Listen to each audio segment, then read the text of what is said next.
Mən 30 yaşımda buradan ağamla çıxmışıq. Başımızdan top, tüfəng tökülə-tökülə. Şükür bugünkü günə. Belə gözəl gündə Qarabağımıza qaydırıq. Allah prezidentimizə var eləsin, can sağlığı versin ailəsi ilə birlikdə.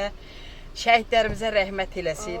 Onların qardaşları, qazilərə can sağlığı versin. Arz edirəm ki, bizim bu qayıdışımız inşallah qədim qaim olsun. Həmişə dövlətimiz var olsun. Ordumuz sağ olsun. Çingiz xanın ordusundan güclü olsun ordumuz. Allah ölənlərə də rəhmət eləsin. Kaş ki, valideynlərimiz də öz torpaqlarını görməyə nəsib olaydı.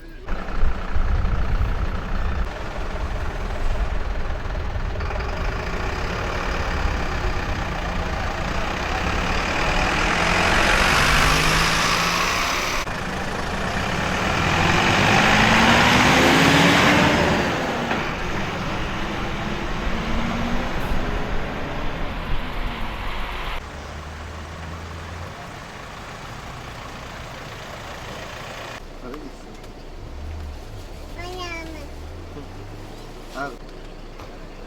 Sağ ol, sağ ol.